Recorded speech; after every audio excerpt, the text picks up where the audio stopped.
খবর। প্রথমবারের মতো আন্তর্জাতিক রোবোটিক্স প্রতিযোগিতায় অংশ নিচ্ছে বাংলাদেশ। দি মার্স সোসাইটির আয়োজনে যুক্তরাষ্ট্রে অনুষ্ঠেয় এই প্রতিযোগিতায় অংশ নেবে বাংলাদেশ থেকে নিবন্ধিত MIST বিশ্ববিদ্যালয়ের একটি গবেষক দল। সঙ্গে নিয়ে যাবেন মঙ্গলবার্তা নামের বাংলাদেশের তৈরি রোবট, যেটি মঙ্গল গ্রহ নিয়ে চালাবে গবেষণা। মঙ্গলবার্তা মঙ্গল গ্রহের গবেষণার কাজে যোগ দিতে প্রস্তুত হচ্ছে বাংলাদেশে তৈরি এই রোবটটি।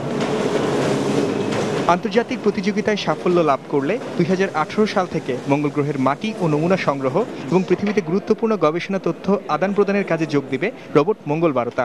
আগামী মাসে যুক্তরাষ্ট্রে অনুষ্ঠিতব্য ইউনিভার্সিটি রোবট চ্যালেঞ্জ নামের আন্তর্জাতিক রোবোটিক্স প্রতিযোগিতায় যোগ দিতে যাচ্ছে মঙ্গলবার্তা। MIST বিশ্ববিদ্যালয়ের 13 জন শিক্ষার্থী ও 3 জন শিক্ষকের গত 1 বছরের কঠোর পরিশ্রমে গড়ে উঠেছে এই রোবটটি। এই প্রতিযোগিতাটা হবে আমেরিকার ইউটা স্টেটের হ্যাঙ্কসভিল নামে একটা জায়গা, সেটার একটা মরুভূমিতে। ওটার নাম হচ্ছে দি মার্স ডেজার্ট রিসার্চ স্টেশন। আশা করছি আমরা ভালো করতে পারবো এবং বাংলাদেশের জন্য সুনাম বয়ে আনবে আমাদের এই দল। আন্তর্জাতিক রোবোটিক্স প্রতিযোগিতায় বিশ্বের 4টি মহাদেশ থেকে আসা 6টি দেশ অংশ নেবে। প্রতিযোগিতায় নিবন্ধন করেছে বিশ্বের নামকরা 31টি বিশ্ববিদ্যালয়ের গবেষক দল।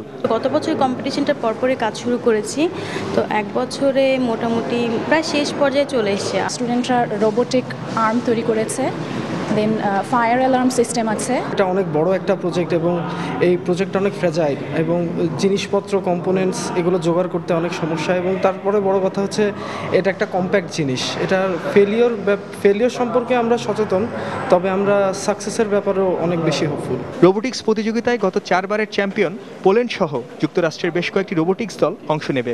তবে এই প্রতিযোগিতা ঘিরে বাংলাদেশের এই প্রতিনিধি দল স্বপ্ন দেখছে মহাকাশ জয় করার।